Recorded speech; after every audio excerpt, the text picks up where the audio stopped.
বাবরি মসজিদ, সেই মসজিদ বাবরের নামে তৈরি, কিন্তু মসজিদটা বাবরের নয়, বাবরের বাপেরও নয়। মসজিদ হলো রব্বুল আলামিন আল্লাহ জনগণের টাকা, ইসলাম প্রেমিকদের টাকায় এই ঘরও সেদিন তৈরি হয়েছিল।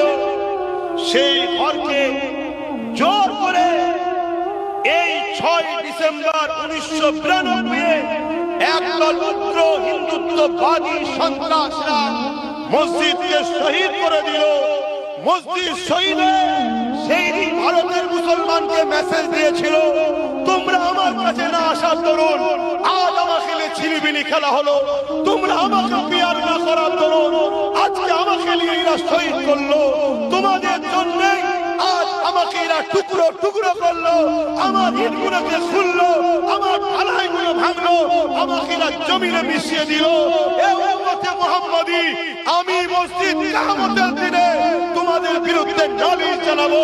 যাকে শহীদ করা হয়েছিল উম্মতে মুহাম্মাদি ঘুমিয়ে থাকার কারণে সেই দিন বাবরি শহীদ হয়ে আমাদেরকে জাগিয়েছিল। ওটা তোমরা যদি ঘুমাও আমার মতো হাজারো বাবরি শহীদ হয়ে যাবে, কিন্তু জাকের এখনো ঘুম ভাঙেনি।